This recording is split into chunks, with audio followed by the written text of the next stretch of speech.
I am sure sports. You know me there, from coast to coast representing. I mean, I say this is righteous representing for Omar. You don't know, come get the sports over here from near and far. Boy. Me say I am sure sports, one thing me sure about. When me say sure, that me not doubt. Come get your sports, get it over here. Come subscribe, repost and share. I am sure sports, one thing me sure about. When me say sure, that me not doubt. Come get your sports, get it over here. Come subscribe, repost and share. If me not sure, that me not say it. Know who score, that me not say it. Never know no game play, that me not say it. If me never see no game, me no know who play. For your sports news, better come over here so. For your soccer news, then come over here so. If you don't love sports, still come over here so. For the date done, you are gonna love over your son.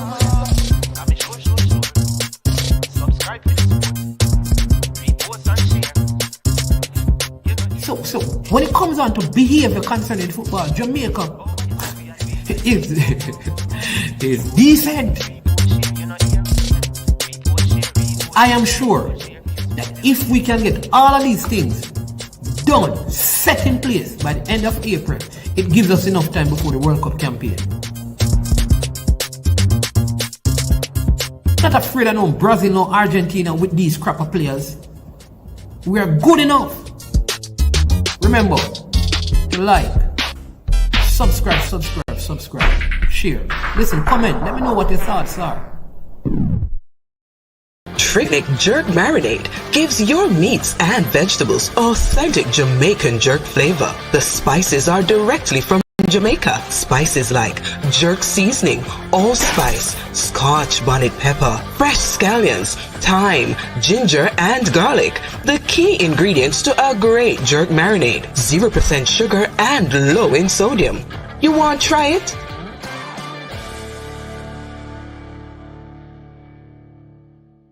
Made up of 18 Jamaican herbs and spices. Add delicious, bold flavor to your next grilling experience. Flavoring sauce, a marinade, basting, condiment, or topping. Trick Nick Jerk Barbecue Sauce. William Pitt Memorial High School D-Cup Alumni presents its third annual fundraising barbecue on Memorial Day, May 30th, 2022. Wear your favorite jersey to Wilsonwood Park in Mount Vernon, New York. Remember to take exit 12 off the Hutchinson River Parkway. Music by DJ Mad Max of Sound 1000. Proceeds to aid the William Pitt High School Costa Cup team. For more information, contact Keegan 304-607-4034. Our Codfish at 954-639-2991. Proud of people, it's important. Remember, make sure say oh no did that.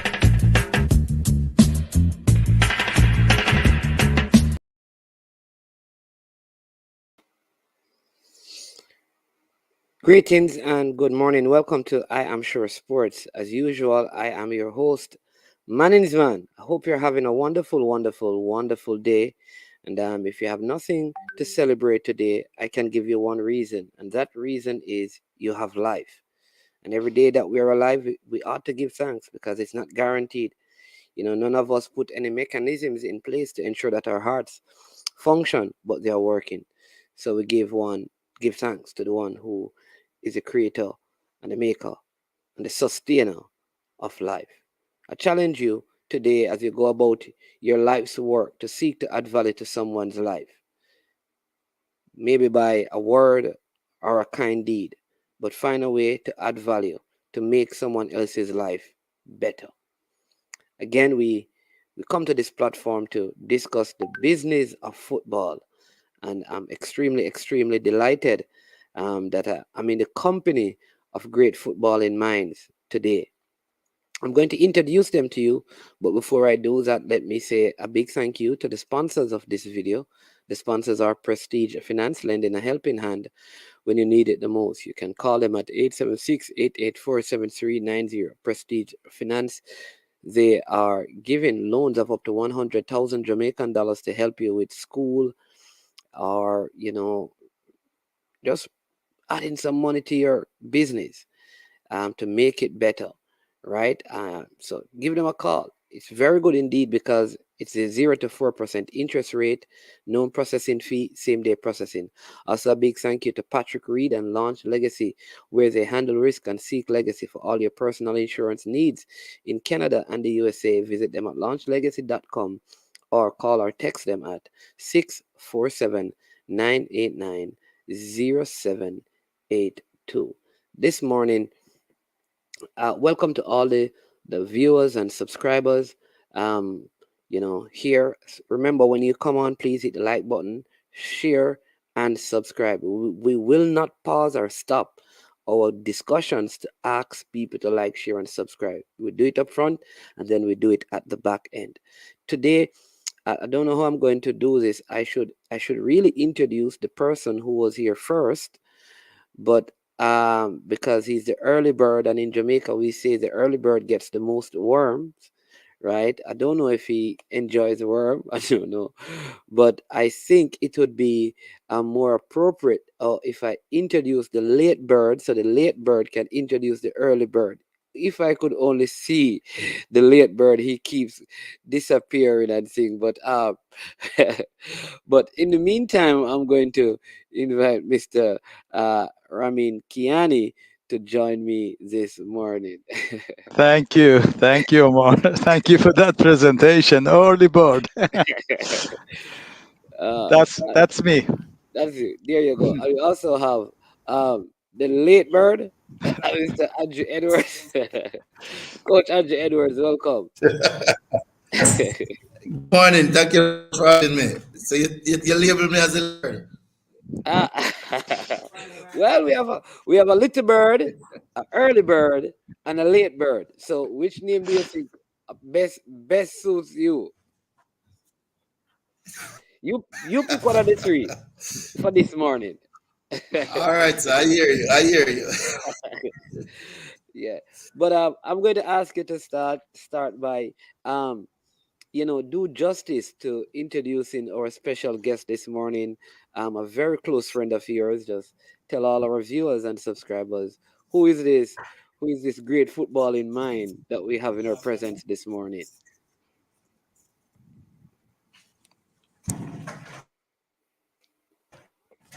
And again, just kind of relocate a Is spot. your internet But is lacking, Andrew? Yeah. our guest is Oh, I think Mr. he's. Ramin Kiani, senior coach educator in Sweden, and a very good friend of mine. I had the good fortune of meeting Mr. Kiani, the director in the Turks and Caicos Islands. The association had a memorandum of understanding, and when I joined, I insisted that that MOU brought into the fold coaching education, and that is how Ramin and I began to interact. And since that time, we each other, and he calls me brother, as I also call him brother.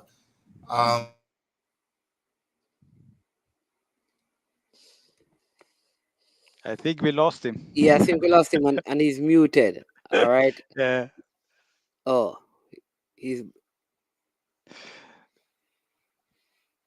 very, very kind words from you, Andrew. Thank you. The pleasure is on my side. Yeah.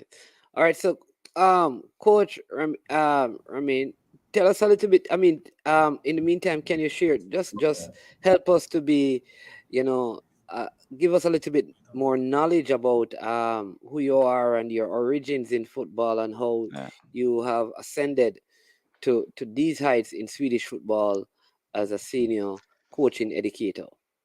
First and foremost, I want to thank you for having me on this show. It's only the pleasure on my side. Thank you for that. Yes, where should I begin? I work for a Swedish FA, and I am a head of part of our pathway coach education, and I get knowing Mr. Edwards in that project. The Swedish FA was asked to be assisting Turks and Caicos Island FA, and Mr. Edwards was the technical director, and we get knowing each other, and it has been a pleasure since that. We keep in touch from while. So is very good to be on the show with you guys. Awesome. Well, my hope this morning is that some of what you'll share with us, will be like principles that we can apply here in football. Because I mean, we should, as a nation, just on a whole, I think we are not in the best place in terms of our football growth, our football development. We just had a failed World Cup campaign at the senior level on the male side. We had one at the female level at the under 20s and the under 17. And so we have now our U20s in preparation. And the pandemic also took a toll on the progression of football in our country as well. So I'm hoping that we can learn something from you this morning that can help to advance the football here locally. Because I mean, we have watched how Sweden has performed, not just in the Euros but in qualifiers, and they are a consistent participant in the World Cup. And we'd love But we didn't manage to get to this World Cup. right, Actually, right is to this one. is Yeah, poor for us. poor, right? Because you have like you have been a mainstay in the World Cup for many years, and many Jamaicans also know Slatan. Yeah, everyone knows Zlatan. Yes, yeah. Coach Andrew, you're muted.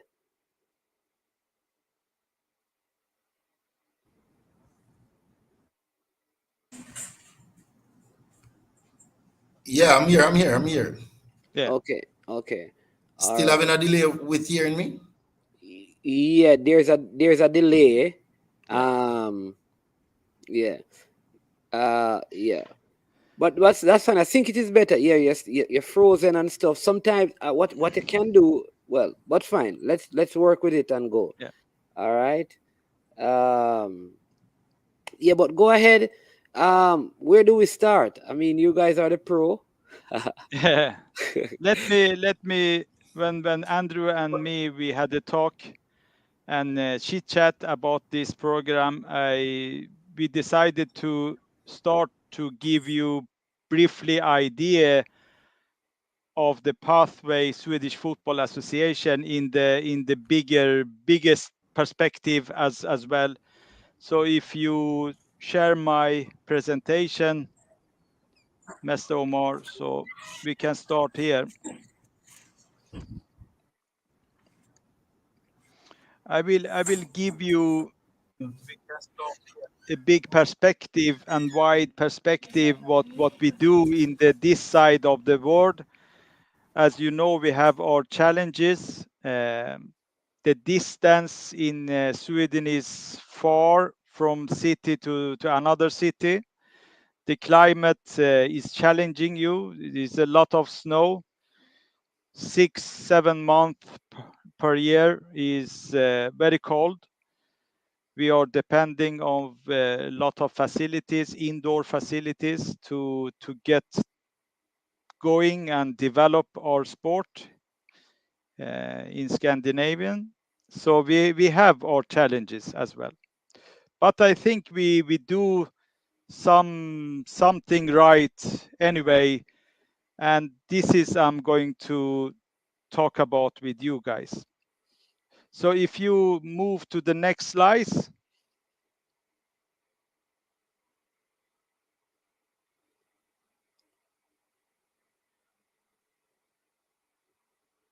That slide.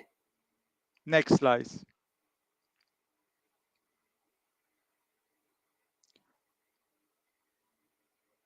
Is that working for you, Mr. Omar? You seen it? Yeah, I'm working. I just need to know. I think just the first slides. Oh, you're still seeing just the first slide. Okay, let's. Yeah. Okay, all right. I see what is happening here. Yeah.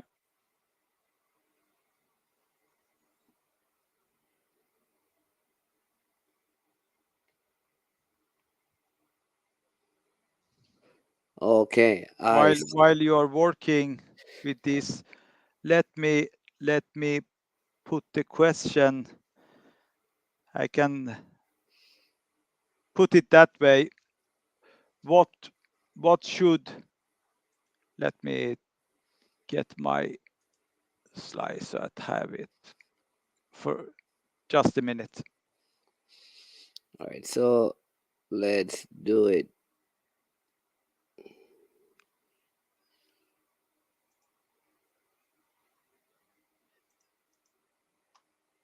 So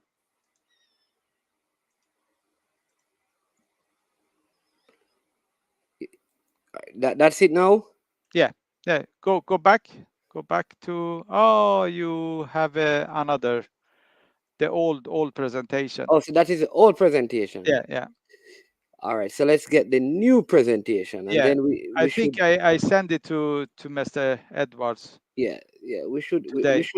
we should have it. The new presentation is this one. We have it. Yeah. All right, so just, I think this is it. There we go. So let's come back here. Yeah. The question I want to ask you guys is, what role should football play for society and the nation, entire nation? That's my starting point. If you go back and see the history of what role the Football Association has played for a society, it was at this back in 60s or 70s. It was almost managing and for a national team in competition, and in that time it was only for men as well. So that was actually the main task for a FA in the every nation, to managing the team, national team, and then qualify to the World Cup and the other competition. In the 80s, something happened. The most of the nations start even national team for women's as well. Little bit later, at the 90s, they try to focus on the coach education, the player development, and make sure that they had a good basement, recruitment, and retention of the players as well. And it has happening a lot since that. So if you move the slides, no, but go back, Omar. If you see, go back there. As the start, you need to be, what we have done here is we have taken actions to make sure that we can recruit more players into our sport. For that, we have done, for example, we have some project that UEFA launched last year. It called it Playmaker. Is a project that we have launched more than 1,000 schools in Sweden. Basically, what we have given those schools is equipment, balls, cones, bibs, and the materials, the content, those teachers who we have educated, that they can facilitate some training sessions for all kids in the school 2 or 3 times a week. The schools, the primary schools, the children is 5, 6, 7 years in that period of their lives. We try to set up some good habits that they can get interesting, and maybe our clubs can recruit more players to our clubs. So that's the Playmaker. You can Google it. UEFA Playmaker is a lovely, tremendous project to make sure that we can recruit more players at the start into our sport. Because one threat is we are seeing in the north of this side of the world, Scandinavian, is lot of kids today, they sitting still. They do the gamification, they socialize with their devices all the time, and the tomorrow's disease, as we see, is obesity. So we need to do more to break that.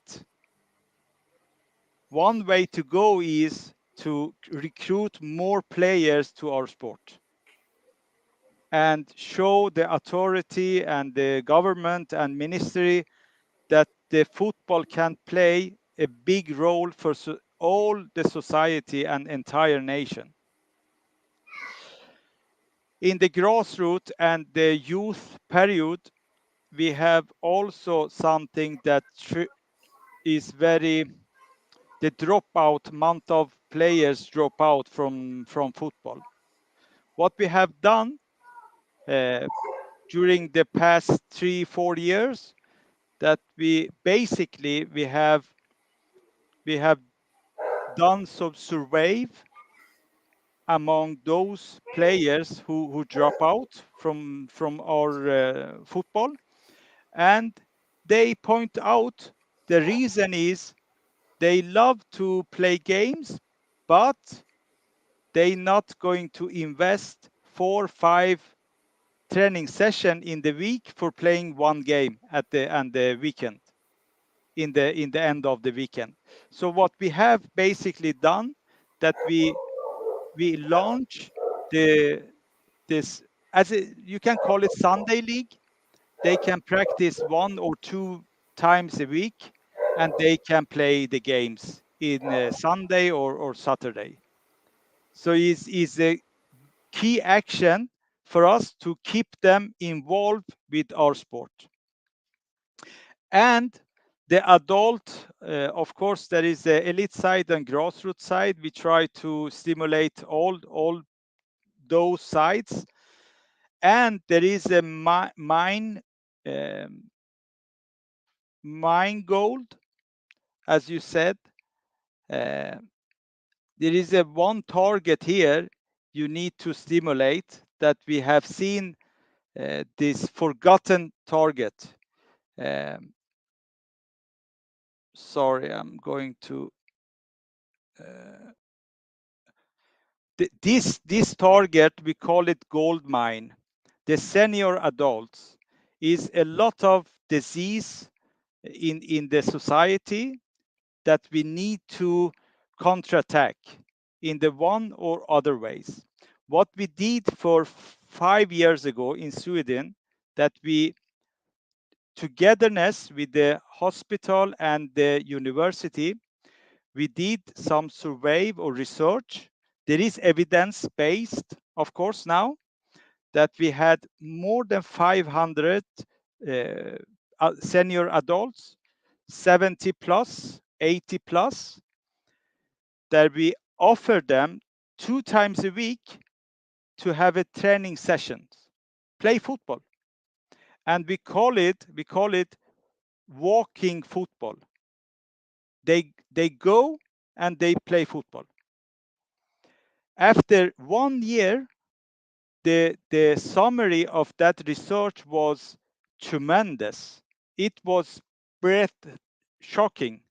We couldn't even believe those figures. It comes out from that research. We managed to decrease the prostate cancer. We managed to decrease cardiovascular disease, and the general health was increasing.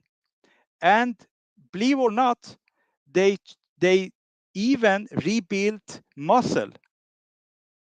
Can you imagine? At 80 plus, rebuilding muscle. 2-3 times a week, they gathering and they playing football. When we talked to the authority and government, it was like a sound music into their ears. So we have getting a lot of money, foundation from the government to make sure that project is growing in all Sweden.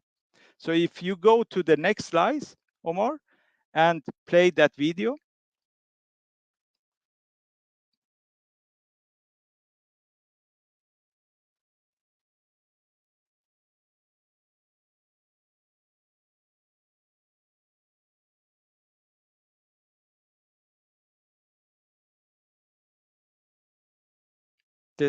Go up. The slide number three. That's the video. So if you run the video.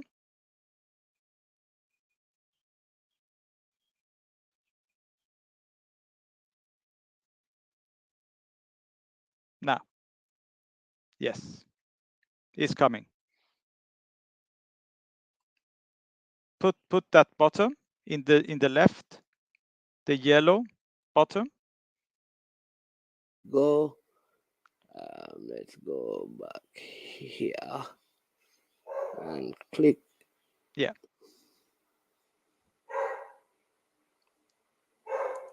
That's a video from that this project. All right, so let's see. I think the video. Let me just. 2-3 times a week they gathering and they have a training sessions. Senior adults. They walking. They play football, and after that they have a social Swedish fika, as we said, coffee and biscuit, and have a good time. Is that what I wanna point We're out? going to show them. We're going to show them Yeah. the video. Yeah. I I wanna say that football matter. Yes. Football can play a big role in society, and we can extend lives. We can make a difference. Yes. All right. So let's show the video now. Yeah. And then we move on. So it's this one Thank right you. here. This is it. Share. We go slideshow and we go. Yeah.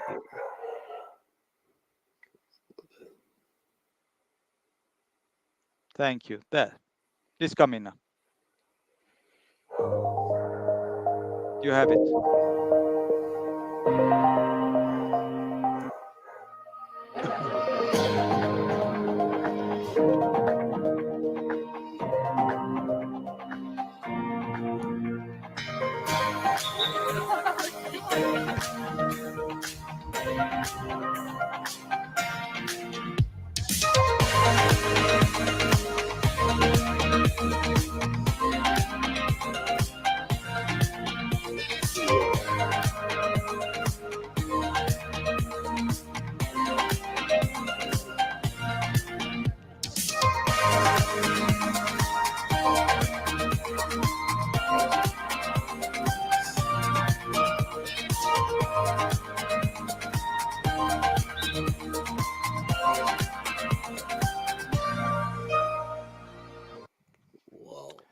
Thank you, Omar.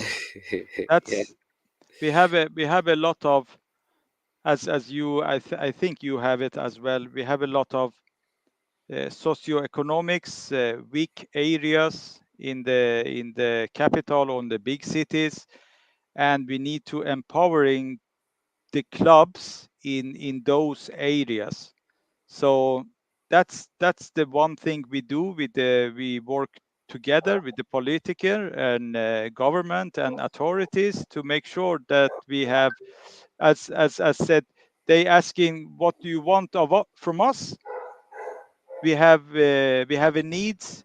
We need 4-5 more pitches that we can facilitate more senior adults, during the days, the playmaker, the schools can use those pitches. In the afternoon, the senior adults can use those pitches, and after 4 or 5 o'clock in the evening, the grassroots, the youth children, they can have a practice on the proper times. So there is a benefit and for everyone. So you need to show the authority, the power of the football, what we can play for a role for a whole society, not only the national team, and even rather than bigger picture.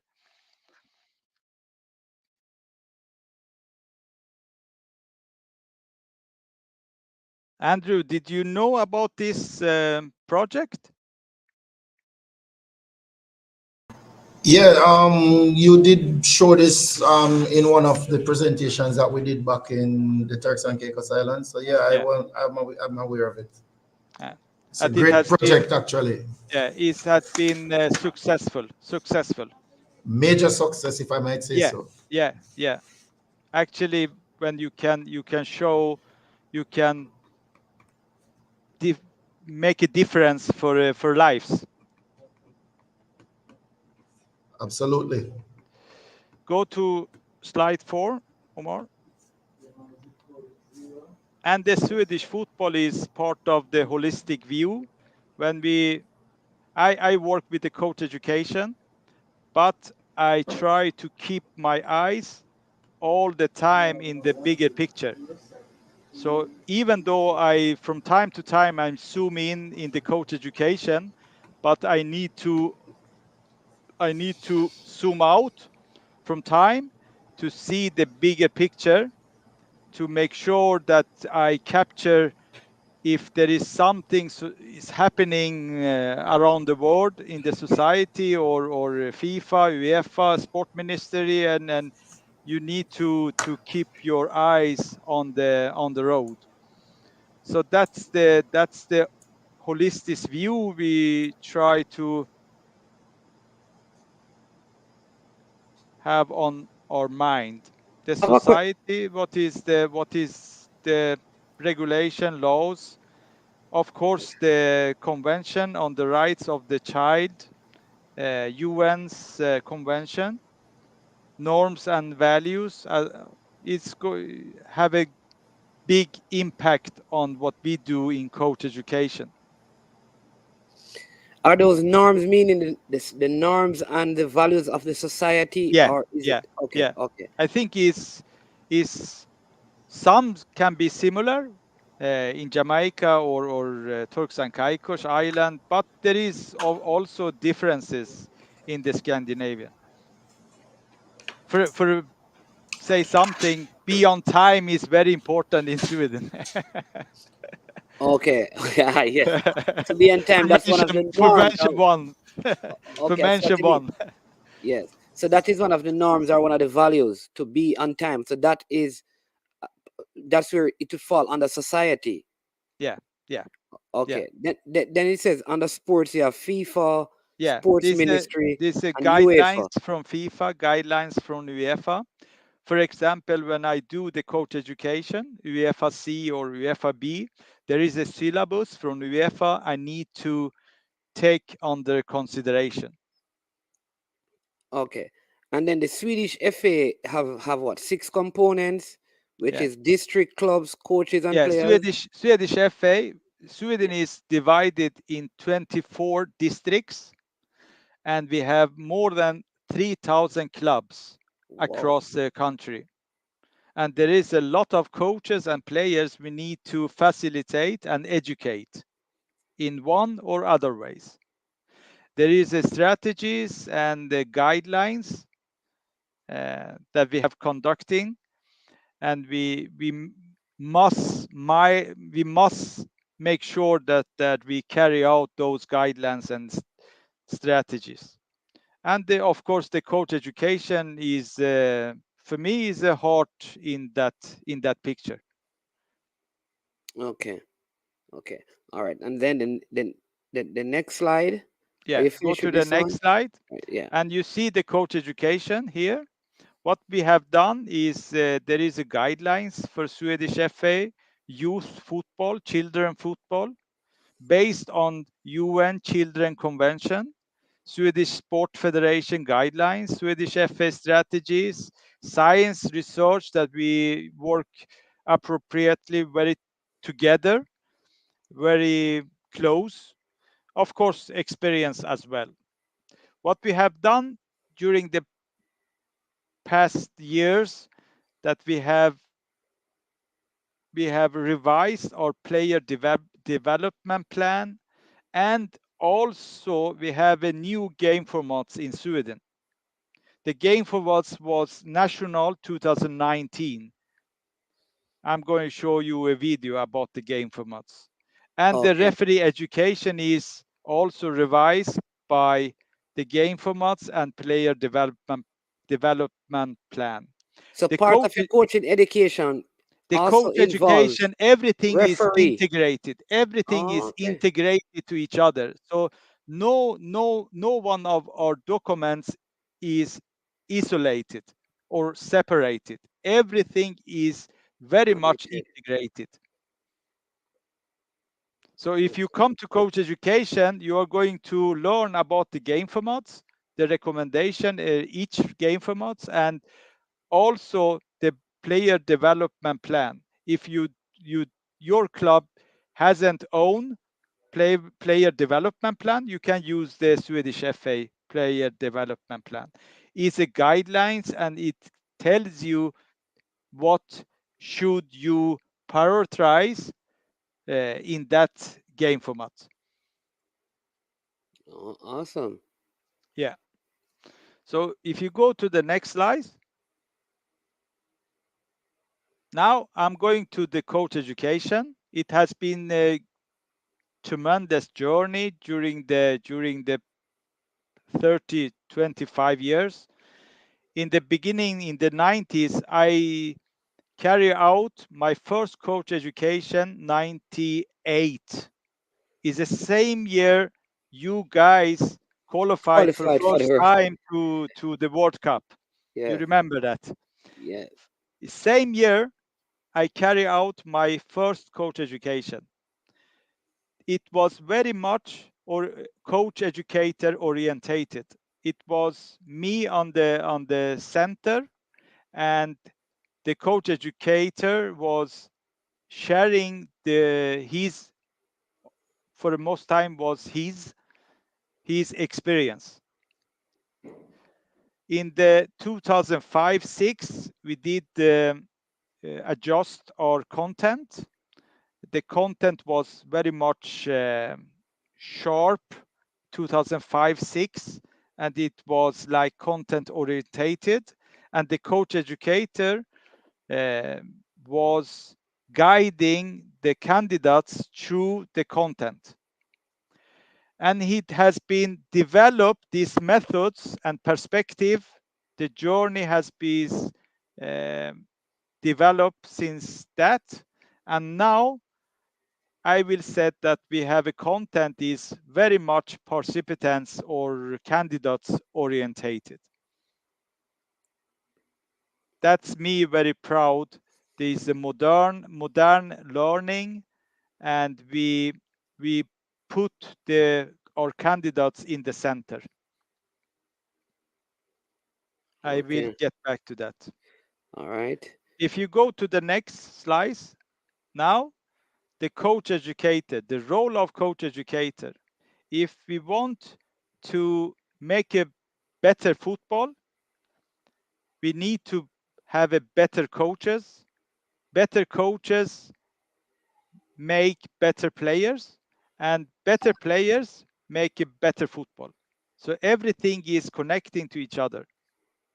What we have done during the past years, that we have highlighting some abilities or competencies for our coach educator, that we make sure this concluded in our education when we have a further education for our coach educators. The social competence is very important. building relationships must be high priority. Be a facilitator, not the storyteller, to involve the candidates. Make sure their experience is filling the room. And I have a question for you and Mr. Edwards. Which competence do you think are important for Jamaica, for a coach educator? Obviously, better. You meaning is it better coaches, better players, or better football? Or what competence do you think is important for a coach educator to achieve that? So he's referring to the part at the bottom, Manins, man, Building with the arrow. relationship. Yeah, and to involve the participants. Yeah, I would say building relationships. yeah. Well, I mean, I have been exposed to some of the same training that you have been sharing with me over the last 2-3 years, and obviously, the direction of CONCACAF as it relates to coach education today is pretty much following the guidelines of UEFA, and as such, these competencies are very, very high on the agenda of CONCACAF as well. So I would not be surprised for us in Jamaica to adopt these and make them our own, or maybe have some variations of it, but not too far away from it. Yeah. I'm very glad to hear that. One of the persons in the comment section says proper communication. Yeah. Yeah. And Brian is quite correct. Proper communication is important if you're going to build relationships, or you can only build relationships with proper communication. Yeah. Omar, encourage those other persons to keep the comments coming. Not sure we're ready for questions yet, but the comments are very important and welcome. Yes. Yeah, man, definitely. Yeah, of course. Omar, can you go to the show slides that you can, because I have some animation in this. If you, that's the next this one. No. Go up to the, that one. Yeah.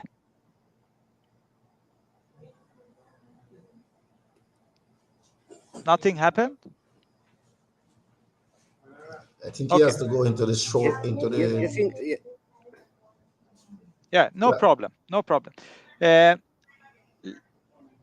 think I agree with you. There is no summary here. Is I just add that question to give you some thoughts. So keep that in your mind, because the coach educator has a main role for a football, for a whole football, and the ability to make a good learning environment. We can impact that, we can affect that. So the coach educator's role is very important. Okay. The key player in that field.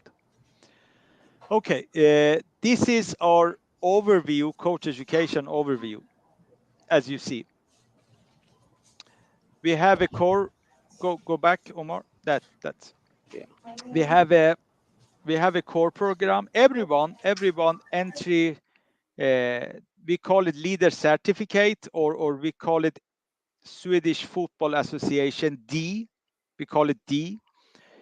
Everyone start with this education. After that, you can choose either go to the futsal, core program futsal, or you keep moving your coach journey by core program football, UEFA C, or you can choose go to the goalkeeper coach education. That's your choice. But everyone does that after conducting D, leader certificate D. So everyone starts out at D. Yeah. That's level 1, basically Yeah, B. yeah. And then if you want to do futsal, you would UEFA futsal B and UEFA futsal No, and no, there is no UEFA futsal C. Is this is national education. There is no okay. UEFA. After futsal C, they can keep moving to that's coming UEFA futsal B. Okay. And then if you want to specialize in program Yeah, specialist program yeah. youth, then you You do need to B, C, B, but you have to go up to A. no. You need to go to UEFA C and UEFA B. UEFA B is the most important education in this overview because the most higher education they request UEFA B as a base. So after UEFA B, you can go to the left, go to specialist program youth, or you can move on to UEFA A, or you can choose go to the goalkeeper, UEFA goalkeeper B, or our specialist program, football fitness and football analysis. Oh, Every those education request UEFA B. okay. So it is the most important one. Yeah, Yeah. that's it. So And when you see, I highlighted those educations with the yellow boxes. right. It means it is all districts who conducting or authorizing those educations. We have 24 districts across Sweden, and everyone has their own staff, coaching education staff.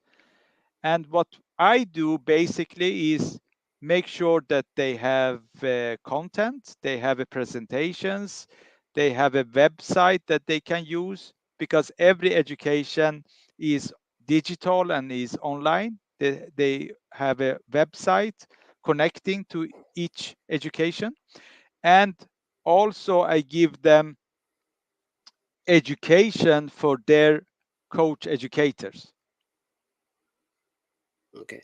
Someone is asking, I think he's in Yeah, Sweden and he speaks English. Could be a Jamaican. He says, yeah. important question, Mannings. Please ask the coach if I think coaches Yeah. co- I understand. Is are basically is taught in in English. Swedish. Yeah. Yeah, is basically in Swedish. The most coach educations authorizing in Swedish, but in UEFA A or Pro, we have also coaches in Sweden from Portugal or from other countries. They speak English, so the the input is on Swedish, but there is candidates who speak English. Okay. Okay. So a Jamaican living in Sweden, because I think this is what the person is alluding to. A Yeah, Jamaican living in Sweden would find it difficult to complete the course unless they speak yeah, Swedish. yeah. The Yeah. most coach educator speak also English, and you can use the browser Chrome to make a translation. Translation. Okay. Yeah, the website you can translate. I think Andrew has access to our content, and he used the browser Chrome to translate Swedish to English. English. Okay. Yeah, Awesome. Awesome. and I will say one thing about the every nation need to consider how they can provide the system with the sustainable actions. As you see, the specialist program football's fitness and football's analysis, when we qualified to World Cup 2018 in Russia, it was a lot of money foundation from that World Cup, and the money was left over. We reinvest those money to make sure that we have a coach education in football fitness and football analysis. So basically, those education come up due the money from World Cup 2018. Oh, so okay. So you use the money from 2018 for your Yeah, coaching education program. yeah, and we can make sure in the future that we can keep educating coaches in those areas, subjects. So just to be very specific, Mannings, what I picked up from what Ramin is saying is that prior to 2018 World Cup, there wasn't the specialization of football fitness and football analysis Yeah, as it is now in Sweden. So the monies from that World Cup were Used reinvested, to. yes, that to build out those programs. exactly, and that's the good action to take, to make sure the money can reinvest in the program or systems that you can have a sustainable actions from year to year. Okay, and someone is asking, do you get Yeah, funds from the Swedish government to sustain some of this? yeah. We funded a lot of money from the government. For example, there is no fee if there is a coaches in grassroots who they want to enter leader certificate D. The course fee is covered by the government. Oh, okay. Whoa, that's interesting. Yeah. So everyone who wants to do D, that fee is covered by the government. But if you want to Yes. move up to the other levels, you have to generate. Those Yeah. those boxes I have highlighted for you. Those boxes is aimed for grassroots coaches. The fee is covered by the government. Ah. This is a very important concept, Yeah. because what this is saying is that the government of Sweden is very, very invested in Yeah. what Football. the country And is able to put out in terms of football. But it Yeah. yeah. also says that the Swedish FA has presented to the government a program that is worthy of that level of investment. Yeah. Yeah. Yeah, well, Exactly. if you go to the first slide with the video, Yeah. when even the older persons were Yeah. playing, and you speak about the health benefit, maybe that is the approach that needs to be taken to the government. That this is not just to build out a national program, No, but no. this is a way of keeping the nation Yeah. healthy, especially coming out of a pandemic, where you can get, if we can Exactly. get our senior citizens to be playing, we Yeah. call walk ball. Basically, it's just walking Yeah. with a football on the field. That That kind of yeah. exactly. That's the message I want to keep it give you across, that the football need to we have a power, and we need to make a statement what role we want to play for a whole entire nation to keep the population healthy. And yes, Yeah. All right. Next slide. All right. this is the timelines about the development of coach education. As you see, we are very busy, a lot to do, not to, of course. The coach education has moved to this direction, more and more reality-based learning. That means we took a lot of content from the course days and moved to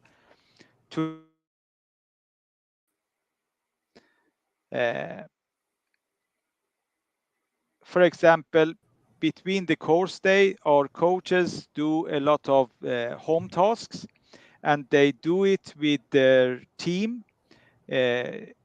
no matter level, of course, it can be elite side or grassroots side. It can be youth or upper teens, whatever. And what game formats they are involved, of course. The reality-based learning is very important that we have done. A lot of content is now adapted to reality-based learning.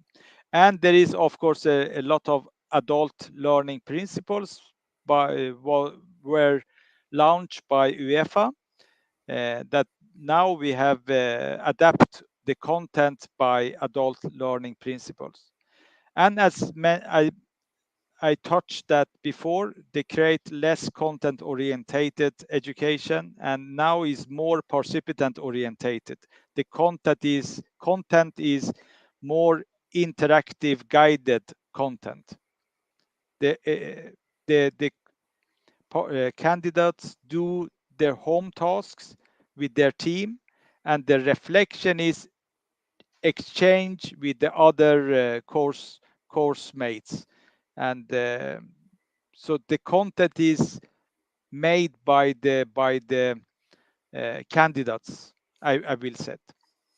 Yeah. Of course, there is also input from the education, but we try to make the content more limited and make a space for discussion and reflection to involve our candidates to their learning journey. Yeah. All right. So someone is asking this Yeah. question. All right. Can you ask Mr. Kiani if the free UEFA C and B applies to foreigners as well? No, it's not, because the education is aimed for those coaches who working in Sweden. But you are welcome to move if you I think can manage the coldness.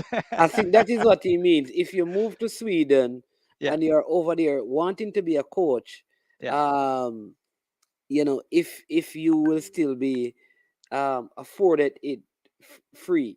I think that's probably what he's yeah, asking. yeah, yeah. Of And course. then this person is asking, what is reality-based learning? Can you provide an example? Reality-based learning means that if you want to educate candidates, you need to educate them at their home environment. We need to move more of the content to the realistic uh, where coaches are working. For example, there is a new element in the coach education that we call it microgroup visits. We divided candidates in the group of 3. You hosting one visit and you visiting 2 others 2 times. So that's the one example to increase the reality-based learning in the coach education. If I might just add to that, Ramin, Yeah, please. for the benefit of brain drain, is that the reality based learning is basically learning in your own environment. So it's not so Yeah. much about the classroom and the theory No. and the content, but it's actually you coaching your team. Yeah. So you write your training plans, your microcycles and your macrocycles, you submit those. Your coach educator and your mentor will support you along your journey. And as Ramin just pointed out, you have a micro group of 2 or 3 other coaches. They Yeah. visit your training sessions, you visit theirs, and you get feedback from each other. That's Yeah. that's a quite a short summation of what the reality-based learning is like. And exactly. Thank you, Andrew, for that clarification. I couldn't said that better. Thank you. Yeah, yeah. And then neo sovereign laws and insight says, I just want to point out how much planning and thought goes into formulation and development of a development program. The haphazard rollout of disjointed ideas will have little to any effect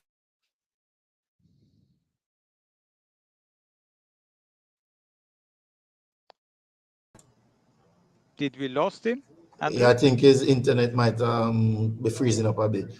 But he was just reading the point that Neo is making about Yeah. planning and thought goes into formulation and deployment of a development program, and that Mm. we can't do things in an haphazard way, because it will have very little or no effect whatsoever.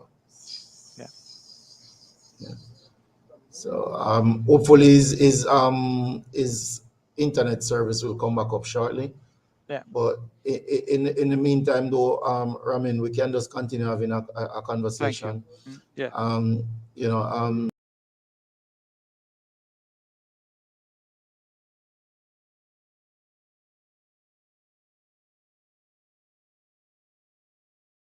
The big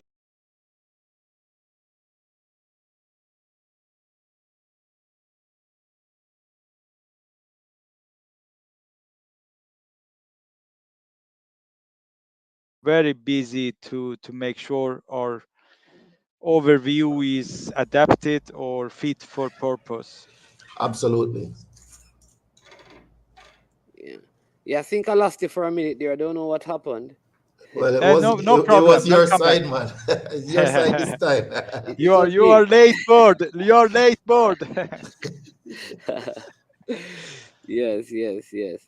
All right, well, this is interesting. So, reality-based learning, I think that is good. Is more, like I said, watching the person in their environment and Yeah. coaching them through those moments instead of having classroom settings and stuff Yeah. like that. I think that's that I love that idea because Yeah. Yeah. yeah, but you'd have to have more coaching educators to be able to do that those because that number would have to increase if you're going to spread Yes. them across Yeah. the country to facilitate And that. and there is no problem with that because as I touched that before, these are districts who utilizing those educations. And just for the emphasis of our own environment, colleagues, this is exactly what the JFF is doing right now, under the leadership of Andrew Peart, our head of coach education, where the CONCACAF D licenses are being conducted in each parish, and each parish now has a complement of coach educators who are being developed in a progressive way, so that over time each parish will have their own cadre of coach educators who can deliver different courses at different levels. Yeah. So while we are not yet at the level where Sweden is at, this is one area that I am very happy to say that we are definitely making progress with. Yes. How is Andrew Port? He's doing pretty good, man. Very, very busy as you can imagine. Yeah. But he's doing pretty well. Yeah. All right, I love this one, Ramin. Yeah. Talk to Yeah. us about this slide because I think now we are getting into the actual some of the stuff that are We done had into the some yeah. issue with the game formats. Our districts, 24 districts, a lot of districts, they are very autonomous. It has been. Some districts did the game formats in the one way, or other districts did that in the other way. So we need to gathering all districts and united all districts, 24 districts in the one national game formats. So we make sure every kids, every youth educating, playing game formats, or 5 versus 5 or 7 versus 7, no matter if you are born and raised in the North Sweden or in the South Sweden. The game formats need to be the same for every kids. So what we did is to launch new game formats and made sure the player development plan and game formats was uh, linking to each other very much, Okay. related to each other. So now we have a 5 game formats. We start at the 6 and 7 years old. They playing 3 versus 3. There is a, what do you call it, Andrew? Net, that you surrounded the pitch Yeah, because it's like a border. So Yeah. Oh, so all the right. So ball the ball doesn't go. cannot go out. It should Yes, bounce correct. against Exactly, it. Right. Yeah. exactly. So they, due the lacking control, they cannot control the ball. The ball is all the time outside the pitch. So is to increase the ball rolling time. Whoa. Ball rolling time. 3 versus 3, no goalie, no goalie. 5 versus 5 at the age 8 and 9. Now we have a goalie.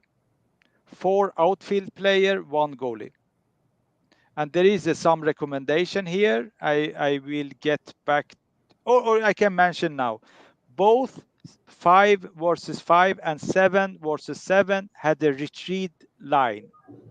With retreat line, we mean that when the goalie of the attacking team going to restart the game, the defending team need to go behind the retreat line Oh. to provide or give opportunity for the attacking team to build up in the safe way.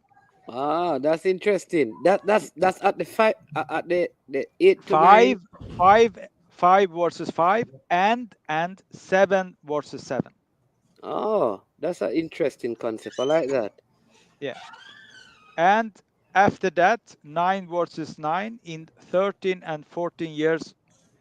And we do it. There is been this one has been criticized and has been for a discussion across country because we choose to start 11 versus 11 at the age of 15. So until the kid reach to 15, they don't play 11 versus 11. Yes, that's it. Whoa. And what do you think? Do you think is increasing the player development, helping player development, or the opposite? What do you think? I Ah, want to hear your opinion, let, Mr. let me Omar. let me let me hear from Coach Andrew first, and I'll piggyback on his answer. Well, certainly I am in favor of this format. In fact, I just completed drafting a document called Jamaica Youth and Grassroots Football League, JYGFL. And this is the exact form system that we have put into the document. Now, the main reason for wanting to adopt this is not just because Sweden does it and Ramin is my friend. But if you were to see a presentation from Wales, you're going to see the same thing. If you see a presentation from Switzerland, you're going to see the same thing. And most importantly, the very first time that I saw this, especially the thing about the retreat line, was way back in was it 2012, I think, or 2013? There was a Barcelona Yeah. camp here in Jamaica, and I was one of the guest coaches. And this was part of their development philosophy about the retreat line to encourage players the opportunity to have the confidence to start building the play Built out at the from the back. back. I love that concept though. Yes. So in that document that I have drafted, these concepts are clearly written into it. So and there's science behind it as well, right? So And then let me ask. it's not just what we believe is right, but No. if you look at the FIFA manuals, for example, you will see the encouragement for small-sided games is largely due to the involvement of the player. So at 3v3, for example, you can imagine a player has to be making a decision literally every fraction of a second, right? And so on. But if you play, like a couple of years ago, I watched prep school football here in Manchester, and they were playing 11 versus 11. And there were kids on the field who literally did not touch the ball for the entire game. Yeah. Literally, I kid you not. They were on the field for the duration of the game, but they did not touch the ball. You know, Andrew, at the 7 versus 7 or 9 versus 9, the amount of actions each player takes increasing a lot. Is not the same when they play 11 versus 11. Same players, you see the number of action is much different. Increases. Okay, with the number. Right. That makes sense. More every each action they are involved request decision making. The more decision making, the better football player you have in the future. All right, I love this. Let me ask. I have a couple of. Let me just get these comments. This is M10 Football saying, "Bless up management and the genius, Ramin." Then he says, "What? Wait, Coach Andrew in the building as well." And then Stefan is asking, "What and what What if you have children if you have performing way children above their perform age level? Yeah, and would you move them up to the next format? So Yeah, say you have yeah, a 7-year-old that is playing like a 12-year-old. Do you yeah, move that? yeah. Well, They can do, of course, they can do. But I want to add something into this discussion. Is we did also remove the table below 12 years. 12 years. So we don't count the result below 12 years. After 12 years, yes, they have a table and we count the oh, result. so Yeah. okay, so before, okay, I get that. So up to 12, there's Up no to 12, champion. there is There's no no table. champion. There's Yeah. okay. They Whoa. they only play the friendly games, and because we want to, it was a signal statement to the coaches who make the selective during the games, because they want to win the games. So they would play one set of player for the entire game. Yeah. Listen, this is good stuff, because these are some of the stuff that Coach Andrew and I have been discussing. So it's good to know that it is not just some pipe dream that we're having, but it's actually something that is being implemented. And Yeah. in Sweden, and it has worked. Though you have not qualified for this World Cup, but we can tell by the years of World Cup qualification and but the amount of youths coming through the system. but we are But going to play European Championship with our women oh yes, yes, yes, yes, yes. The in women England. team. In England. Yeah, the women's team is doing well. Yeah. This person again is asking, where can coaches apply for the program? Mostly the D badge. You're talking in Sweden or in Jamaica? Reggae ball. So let's Yeah. just know if you're talking in Sweden or in Jamaica. If it's in Jamaica, I know it's you can talk to the parish FA, but I think he's in Sweden. If this is the person I think he's actually in Sweden. He's a Jamaican in Sweden. Yeah. He can apply for D by that districts he lives in. Yeah. Contact your district, Yeah. the office of your district. All right. And maybe you can talk to coach. You can probably talk to, see that you're Jamaican. You can talk to Coach Andrew Edwards. Maybe he can connect you with Yeah. Coach Ramin, see if he can point you in the right direction. Mr. Omar, may I add something to Go this ahead. image before you go to the next this movie I want to show you? And it wasn't any any goals for a 9 versus 9. So what we did, we invented the size of the goal is something between the 7 versus 7 and 11 versus 11. So now we have a new size of the goal for 9 versus 9. Okay. Very much fitted for purpose to this Age age, group. 13 Yeah. and 14 years. All right. So next slide. Ramin, Next just slide. before Yeah. Ramin, are you using the 21 feet by 8 feet goal for Yeah. 9v9? I'm not sure the exactly the size.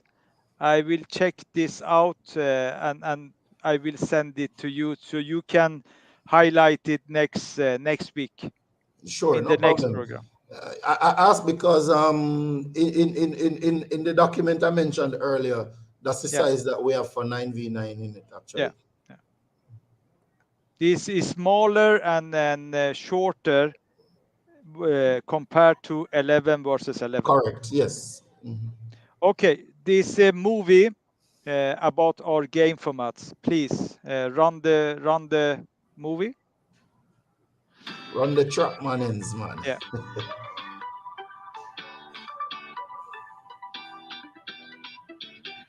Spelformer means game formats.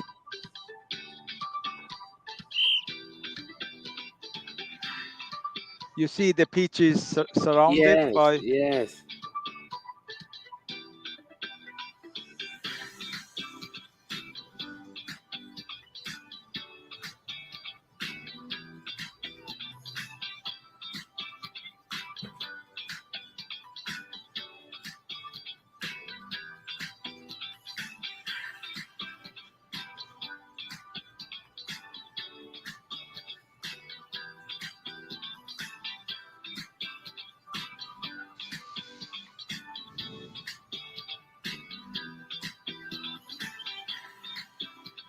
Is 5 versus 5, and the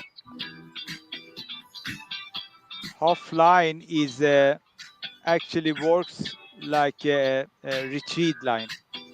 Also, when you keep up the ball, you have to come. You see now the blue team. Yes. Look at the blue team. They go back, and before the goalie restart the game. Ah.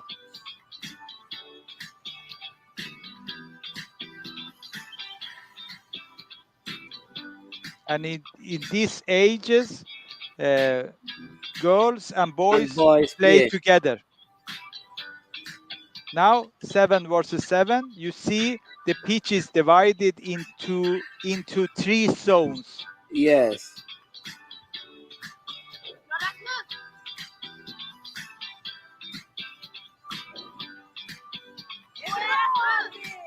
You see now?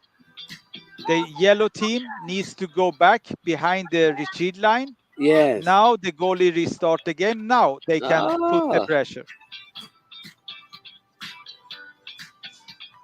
This is very important for teaching tactics early on to, you know. Yeah. There's 9 versus 9. And you see the size of the goal. Yes. Is something between the 7 versus 7 and 11 versus 11. So at 9 versus 9, it's only girls. Yeah, in that movie. Oh, you don't mix, but you don't mix the genders at this age. From 7 versus 7, we have not mixed gender.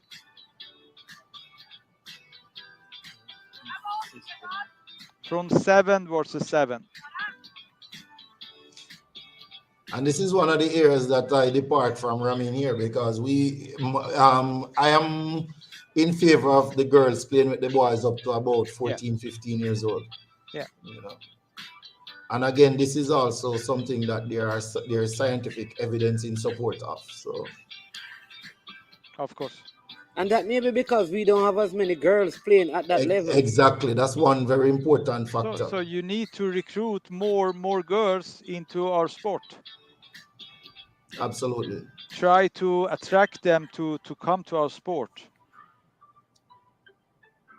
And for that, we need also remodel for them. So the coaches ask the former players to be coaches. Try to attract them to come to us as well. Just a quick comment, management to Rodolph and CC Sports Lab. Guys, you can reach out to me anytime at all. Whatever information I have, I share. I don't hold on to anything at all, so don't worry. In fact, this month, May, marks 1 year since I started the WhatsApp group, Coaches Development Jamaica. I know some people not a part of that, but certainly all you need to do is just reach out to me and I can add you into the group. Every bit of information that I have, I share in that group and other groups that I'm a part of. So don't feel no way. If you don't already have it, you can get it soon. Well done, Andrew. They say that they're watching your movement. Yeah, man. I'm glad to know them and watch, man. Yeah, that's the basically little about the content in player development plan. It consists of planning, games, training sessions, club environment, guidelines for club environment, team skills, individual skills, psychology, fitness. So it's a guidelines basically for coaches to use to know if the game format 7 versus 7, what we need to priority in the training sessions is very much research based, and there is evidence based. Manning, there's a very important question from Stephen James that I think we want to definitely hear the response from Ramin on. Yeah. No, definitely not that one. Stephen James, Manning's man, ask him how do they bring in older, less qualified coaches into their system? Come again? He's asking, how do you bring older, less qualified coaches into your system? Is hard to answer. Is very dependent on the situation of the coaches. There is a lot of coaches in Sweden involved. Actually, as you know, the grassroots is very much voluntary. The parents or coaches. So without them, we are not going to have a successful grassroots environment. So we try to make them come to coach education, to educate them. One thing we do is to attract them to come and invest time in the education, because we think the players deserve better coaches, more educators, more, what do you call it, proper coaches. So the one thing we do is to cover that cost. The cost is covered by the foundation, by government. Right. So the only thing they need to invest is time. Right. That's a brilliant response there, Ramin. I hope that answers the question, Stephen. The next question we are seeing while we wait for Manningsman to get back in with us is, how did the Swedish FA achieve the implementation of this system? Was the Swedish TD responsible for its implementation? Is it something primarily done at clubs and academies? So it's really three questions there, Ramin. Yeah. Actually, both, I will say, both academy and grassroots clubs.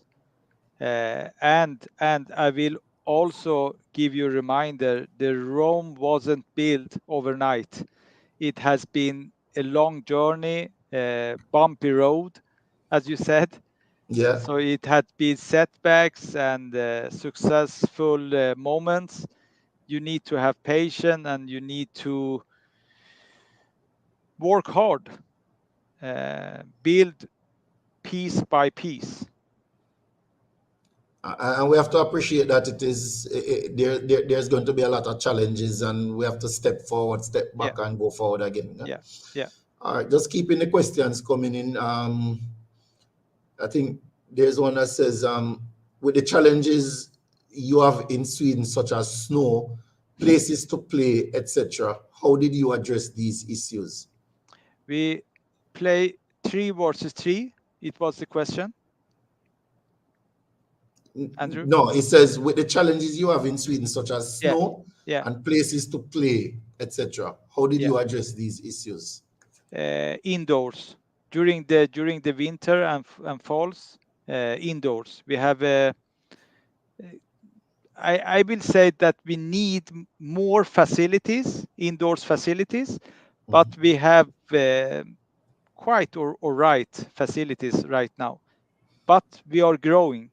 The population is growing, so we need more facilities to make sure that they can be involved during the winters and the falls. And also we encourage our players to have a dual sports. So Right. we encourage them to be involved in the handball or ice hockey or other sports. Especially at the younger age, we talk about multi-sport development. Multi-sport. That's the word I was looking for. Multi-sports. All right.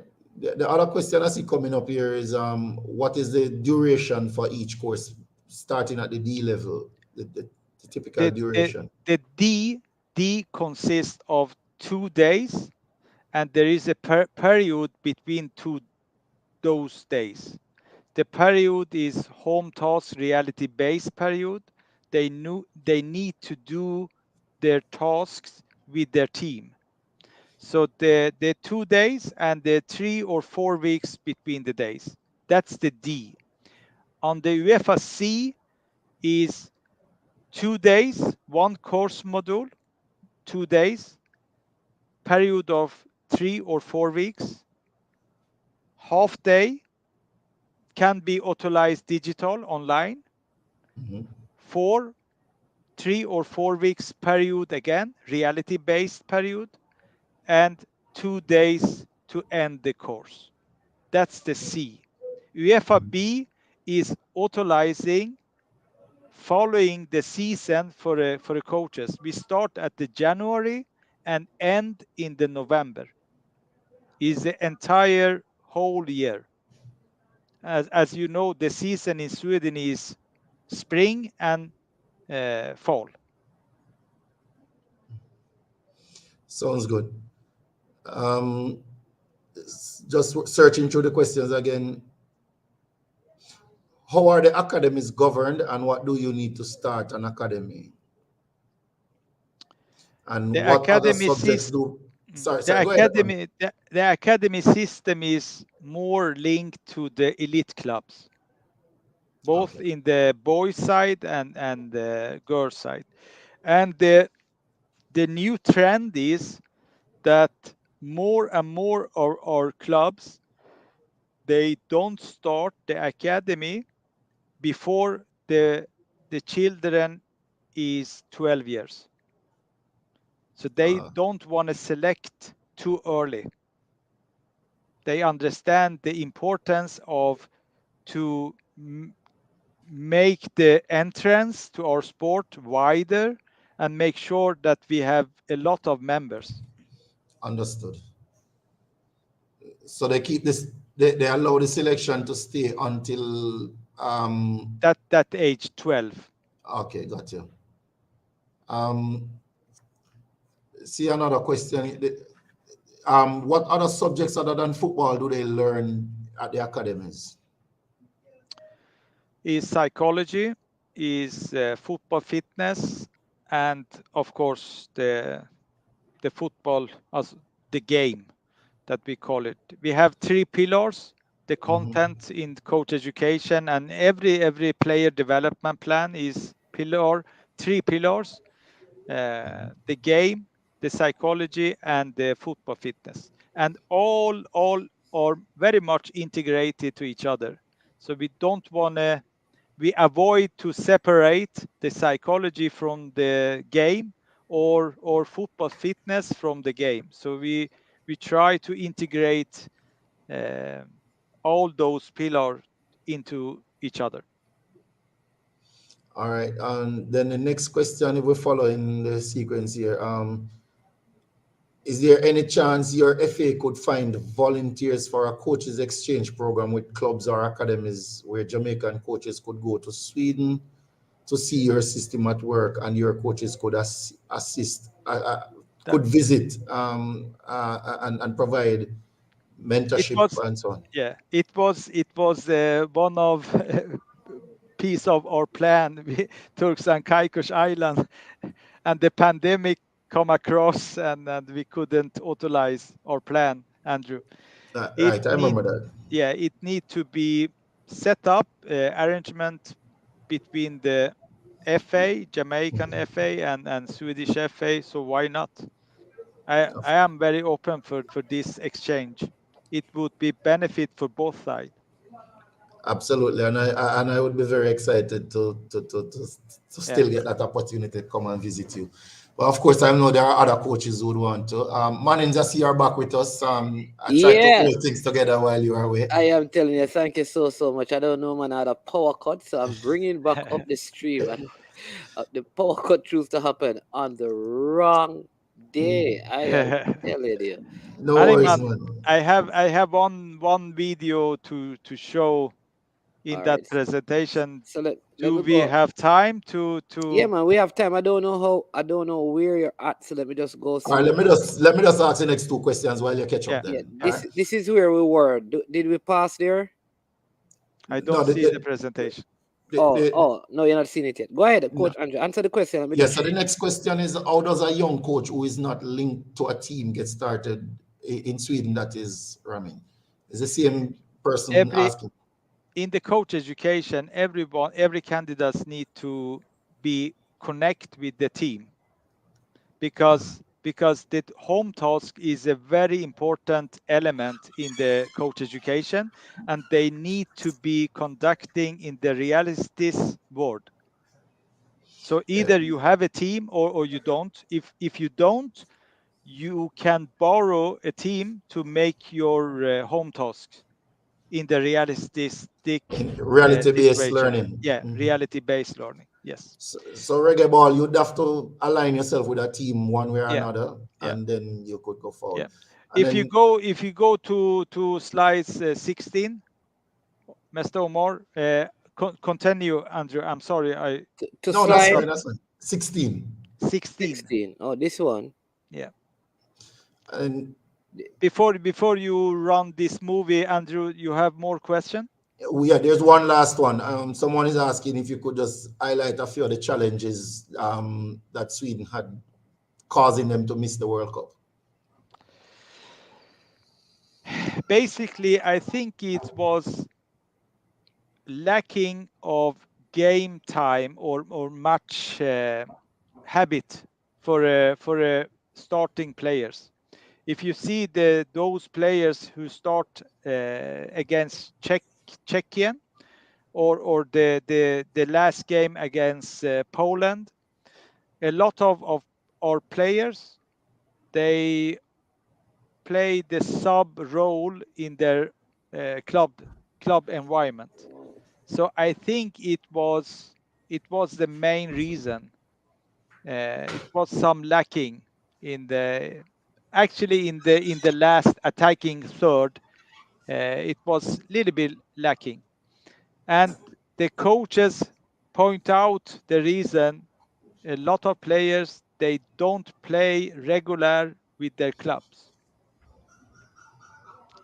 If you want to compete in that level of the board, you need to have the players, they play regular.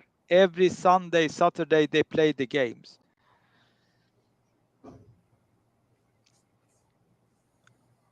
Okay. All right. So you want to play the video now? Yeah, do that.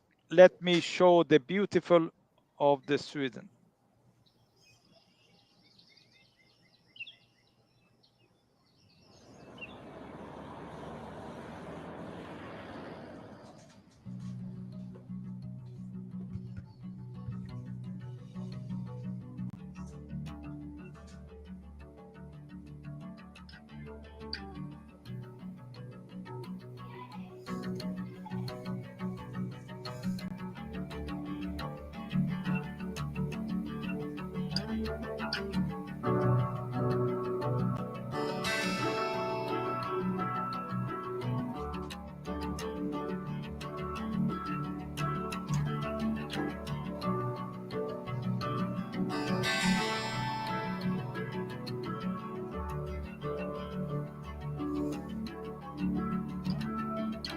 This is a song about somebody else. So don't worry yourself. The devil's right there in the details. You don't want to hurt yourself. Don't looking too close. Snett in och på gång, och det är 2-0 för Sverige!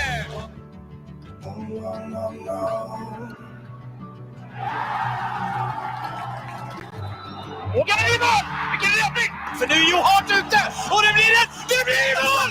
Det blir mål! Det är det värsta jag sett! Det är inte klokt!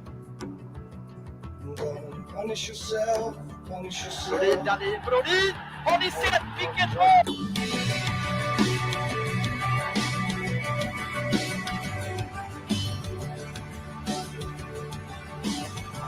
Get the ball! Get the ball! Who is the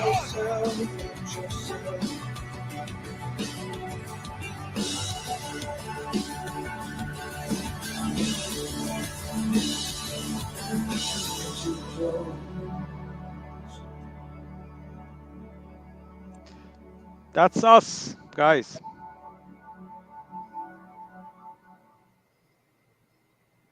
Thank you. And you can stop sharing, Mr. Omar, and we can see each other now. Yes, yes. Let me ending this show tell you something. Every single journey start with the grassroots, and for the most of the times they end in the grassroots, either as a coach for their kids, or their kids, or in the grassroots they are parents and supporting the kids in some way. They ending in the grassroots. The time between these periods is different, but it's grassroots. Every nation need to be take care of the grassroots, because is the entries to our sport is very important. Every time the big nation, great nation, football nation, when they defeated in the World Cup or competition, they have a setback. They go back and they come up with a mastery plan. And you know what those mastery plan has common? Grassroots. The grassroots. It was, for example, Andrew, you have lived in Germany. After 2000 euro, the Germany went back. And they came up with a mastery plan. We That talked about mastery it last plan, week. you did that. Yeah. The mastery plan covered the grassroots, a lot of key action for grassroots. And 2009, they won the under 21 championship, Euro championship in Sweden. That generation, the Germany told us that generation was part of this grassroots program. Same generation, 5 years later, they won World Cup in Brazil. So the grassroots is very important to take care of the grassroots. Yeah. And I will also put the question to you. If why should the parents, why should they put their kids into our sport? Why should the decision be very common to come to our sport? It's a great question, because we should develop the sport in such a manner that every parent is excited and eager and looking for every possible opportunity to get their kids involved. You know, it shouldn't be a case where parents are saying, no, I don't want my children to be playing football. And I saw a comment earlier about we don't have a lot of girls playing football because parents don't want them to, and everybody knows why. I'm sure there are reasons, and of course I know some of those reasons as well. But this is to your point, to the question you're asking. You know, why should we not have football developed in such a manner that everybody wants to be a part of it? You know, and how can we get our football to a place where every child that is born, the mother is first thinking about which football program she's going to get him involved in? You know, I think that's the question. That's the question. Yeah. But what I want to find, I think I saw somebody with a comment down here that For me, Andrew, right. vicinity is very important. There is a lot of environments, vicinity or closeness. Proximity, how close you are, yes. Yeah.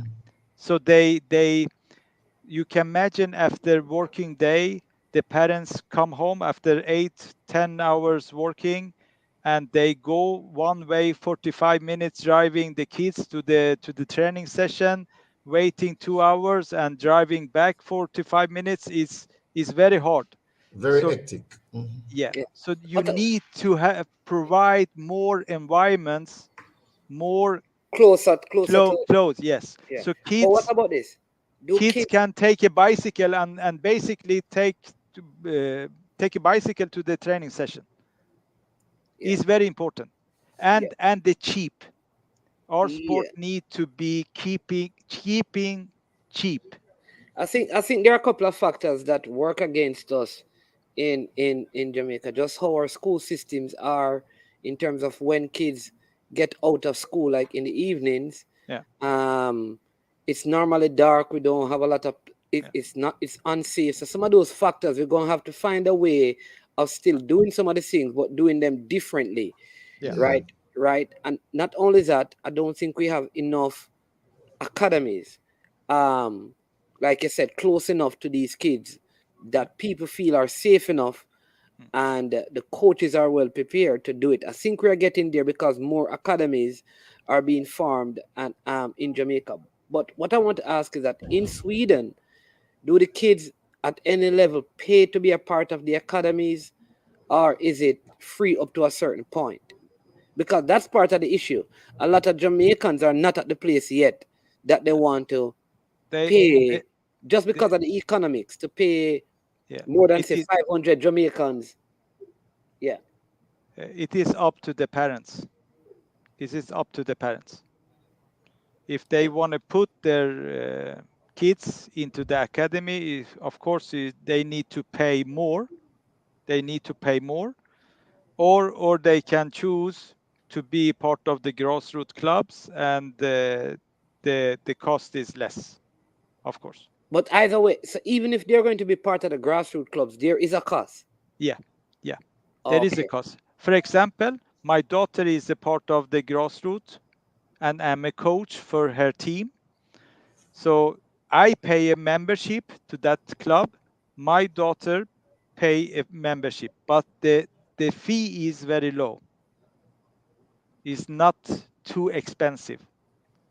So I can afford it, and very much the normal population citizen can afford it. Yeah. And is that subsidized by the government, seeing that they want it to be, or it's not? It's just the club receive a lot of per activity they facilitate. Per activity they fund, they receive money from the government. okay. You understand me? Yes. Okay. Every activity is report to the government, and they receive. We have a system for that. They do it by online, so they receive in the end of the year month of money based on how much activity they have done.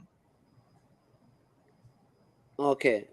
I see what you mean. So, so I like, yes, that quote, Andrew. So there's a partnership. I think what we could do in Jamaica, if clubs, for example, say that you run, Coach Andrew, you run an academy out there in Manchester. If you can show where you have taken in 70 kids as an example, and somehow, they got into high schools, and for some reason there was less youngsters on the road smoking or crime, there should be some incentive from the government to your academy.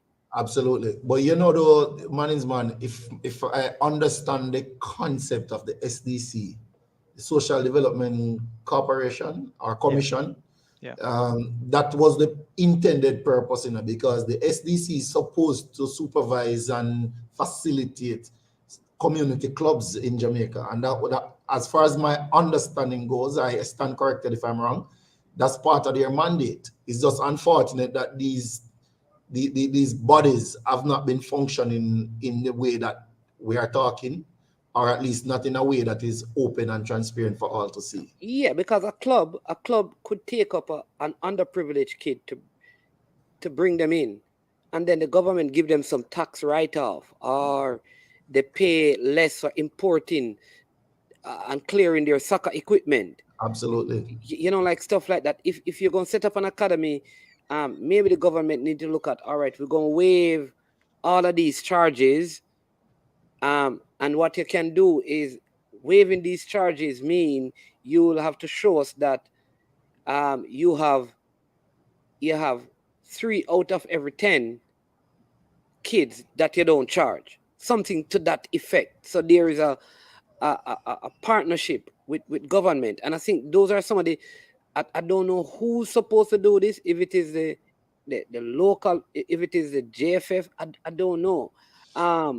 And But I think the other man, sorry to interrupt. I think though that as football stakeholders, we have an obligation to the next generation of Jamaicans to present these cases. So if we take it to the JFF and say, this is something that we picked up on from a discussion with Ramin Kiani, just for argument's sake, and we believe that this is something that could be made applicable in Jamaica, at least we would have taken that step.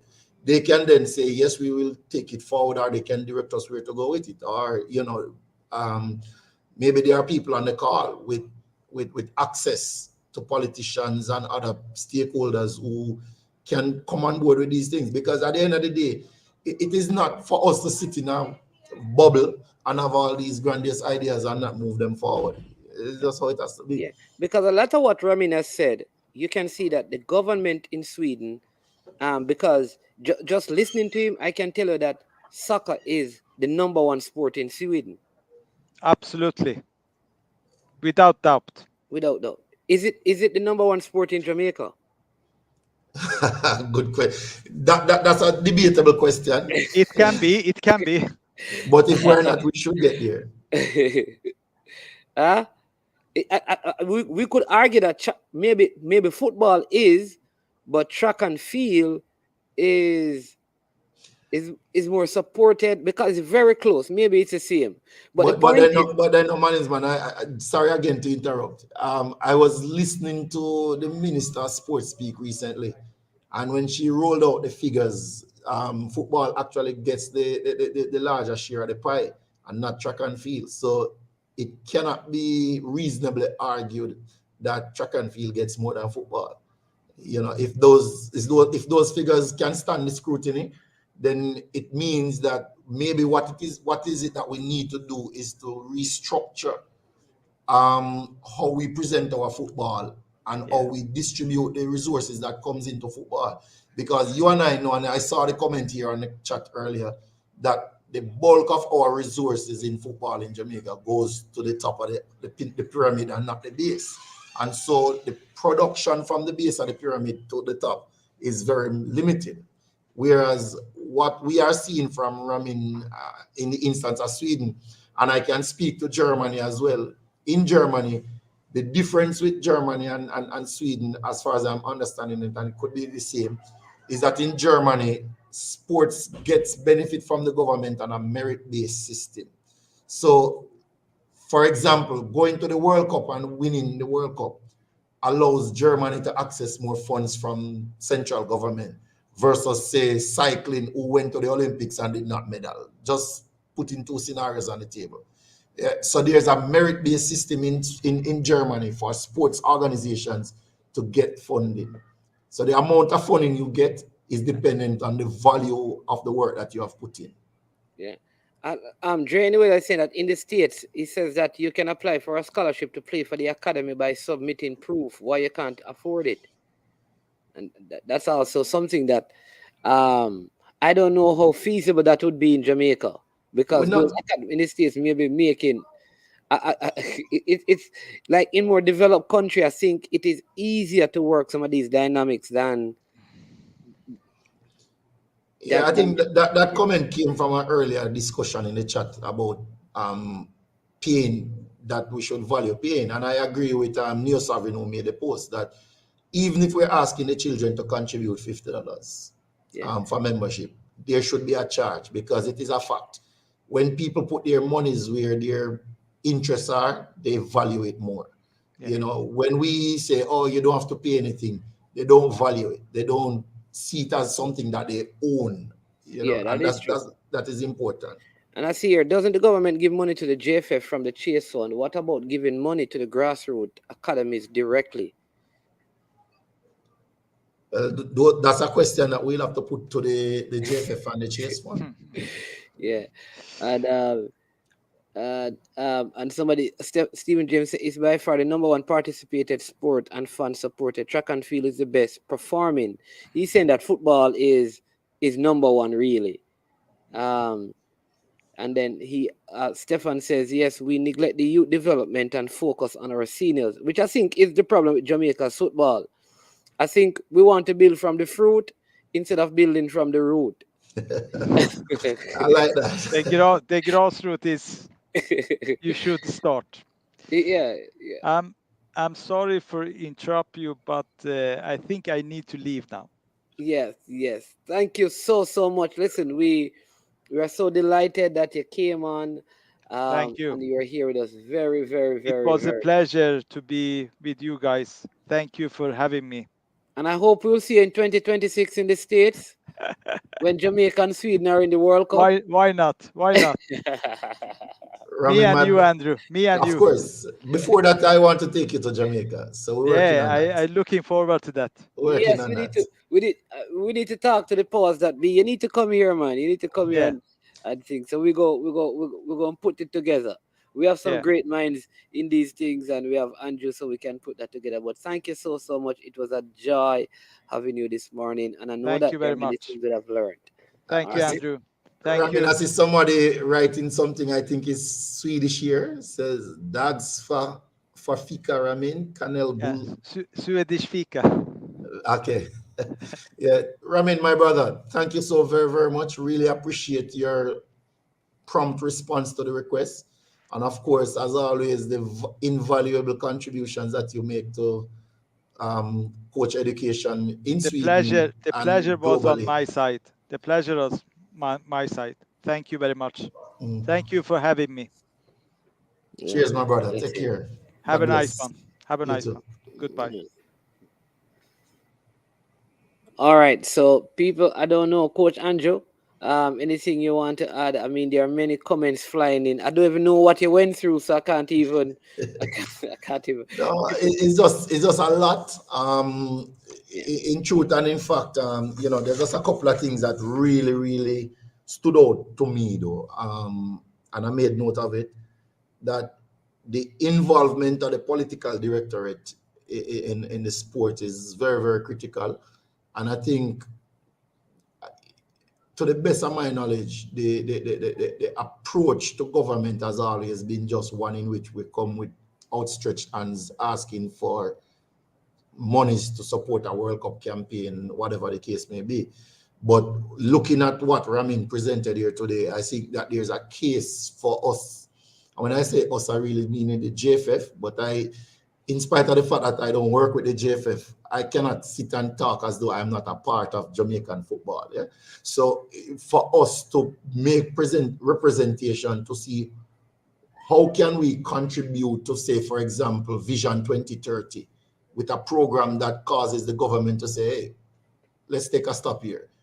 If we're going to put $40 billion into Ministry of Health, can we set aside $5 billion of that for investment in football, who will in turn support and implement initiatives that the Ministry of Health wants to put forward, which is exactly what Asar Ramin presented in the first part of the document.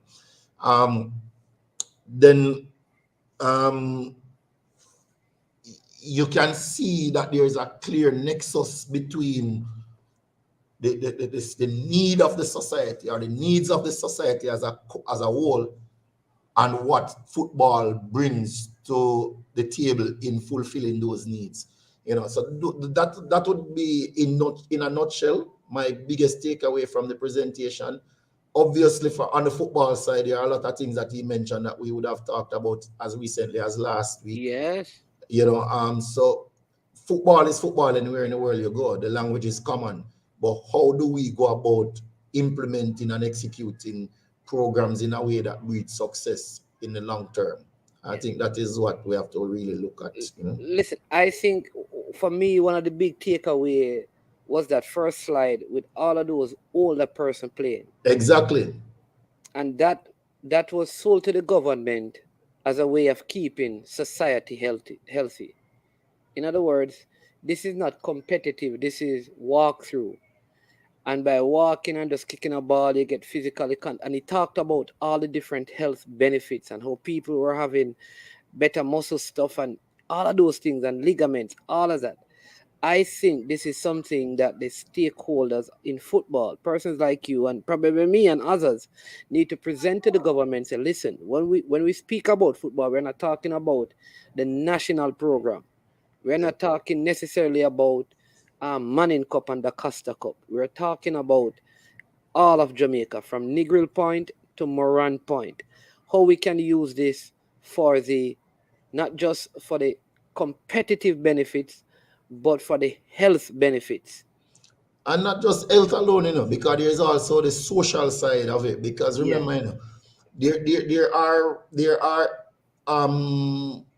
what you call it again now, precedents in other jurisdictions that shows that sport and football in particular has been and is being used to target crime as a crime fighting strategy or crime reduction strategy. Because you know that if you and I play football together every evening and you come from over west and me come from over east, and east and west having a beef, the football is what going to bridge that beef between. So when I see you, I don't see you as an enemy and you don't see me as an enemy. Likewise, there's the other side of it. When you play sports and you use up all of that adrenaline and you cool down again, you don't really have no time for think about why I'm going to take up my gun and go walk the streets this evening. So there's a huge holistic view that we can take about this thing, and I'm really just glad for this particular presentation by Ramin today and excited about it.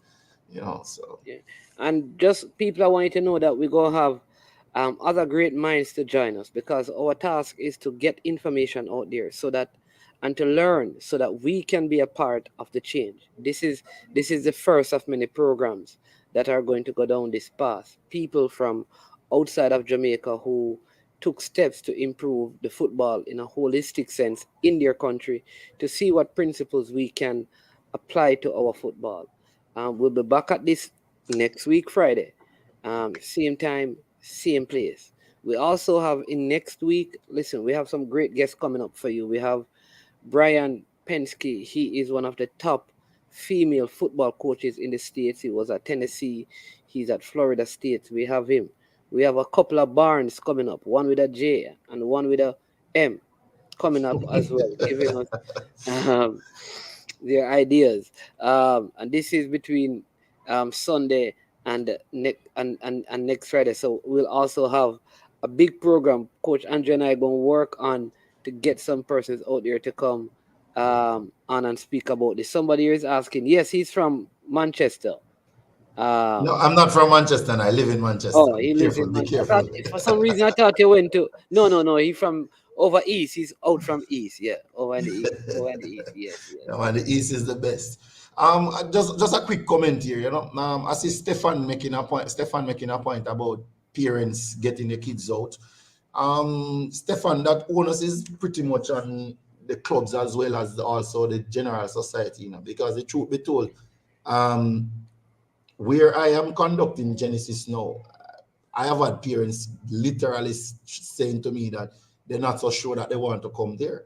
Because if you know Manchester properly, Clarkstown, Battersea are communities with some history that are not well received by others. Mark you, since I've been living in Manchester, I think there have been only 2 incidents reported in those areas that got media or police attention. But history paints a picture of the place that some people just don't want to associate with. Right? So we have gone in there, taken a very brave step, so to speak, and we have been working really hard to change that perception. And salute to the community people.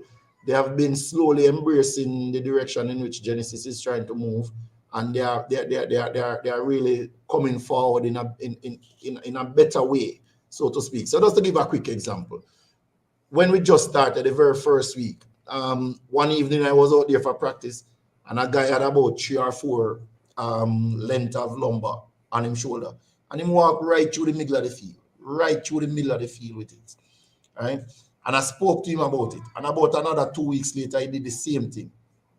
And about 2 days ago.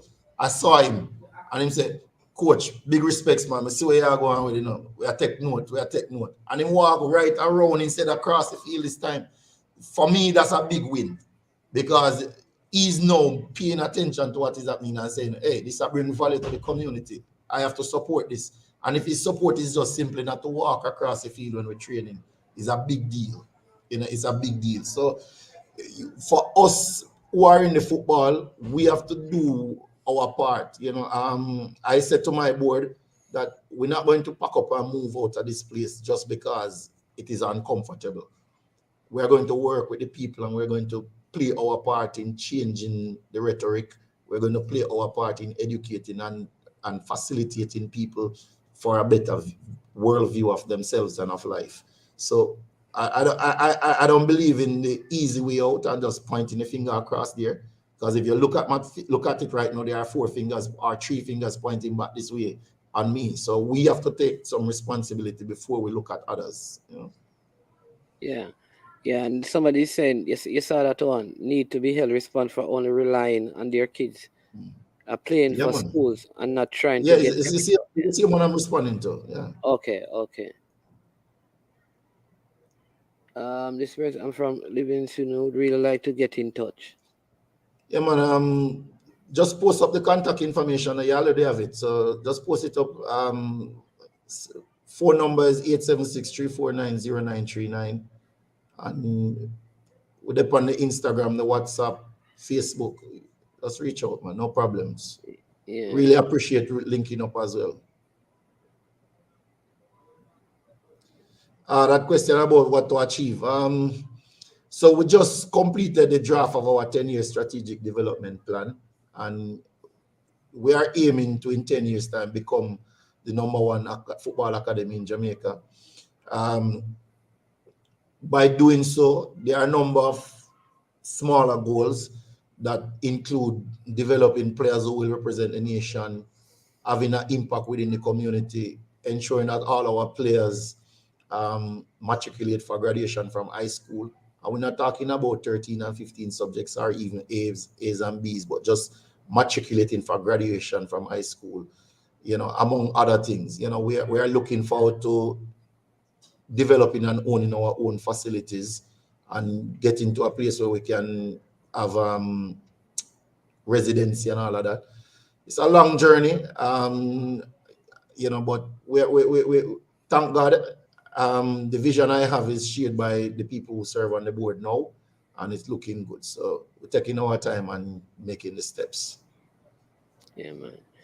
All right, wonderful. People, listen, Coach, thank you so much. Listen, we can't tell the people who next is going to be, but people, it's going to get better. You understand me? Well, I don't like that term better, you know, because then you might have really get my bridging Ramin. No, Ramin is very dear to me. So, you know, I was going to get you know what I was going to say. So we want to say that we're going to get complimentary. No, man, you know, just as good. You know, I wasn't speaking about Trump because what I am going to say is that it is really not about Trump, because I was going to say to them, we'll find a better way of doing the PowerPoint so it can be a slideshow. Okay, all cool. Right. Those are the things I was going to highlight. So we are going to make sure the content is high quality, right? And we don't have any breaks and glitches and all of that next time when we're doing it. So we are going to improve. So it's going to get better. But I don't know if we can top what we have just had in terms of the presentation today. So big up to Ramin and thing. Yeah. Yeah, just a few quick comments I just want to respond to quickly. Michael, just reach out to me now. I know we used to be in touch. I don't remember having your number still, so just reach out, please. Rudolph, likewise, send me a WhatsApp message. Yeah, man, I have the numbers, so you can. I mean, anyone need to get anyone. I prefer to just give them the number. So if anybody will need a number, you can just text them the number for those who don't have it. And then speak with you. And Reggae Ball. My coaching is now at the Clarkstown Battersea Community Centre playfield in Manchester. Yeah, but some people are their name on some big list, man. For that, we're not going to get into that. Oh yeah. We get the calls all the times, So but some of those people are in the comment section, so I would not want you to oh no. Listen, I'm not going to call his name, but Jason is here as well. So, but I'm not going to call his name. But Jason is one of those persons, but I don't want anybody to know his name. All right, listen, man. No worry yourself. For me personally, I am very, very focused on building Genesis now. This is a family right here, man. This person says, your brother is married to. Jesus have mercy, man. I blow the business. Listen. I'm on the call from Maypen right now because I'm on my way to Kingston. I'm man, all right. Bless up. I got out. Come on. Yeah, man. All right. Bless up. Yeah, bless up everybody. Give thanks soon. Yeah.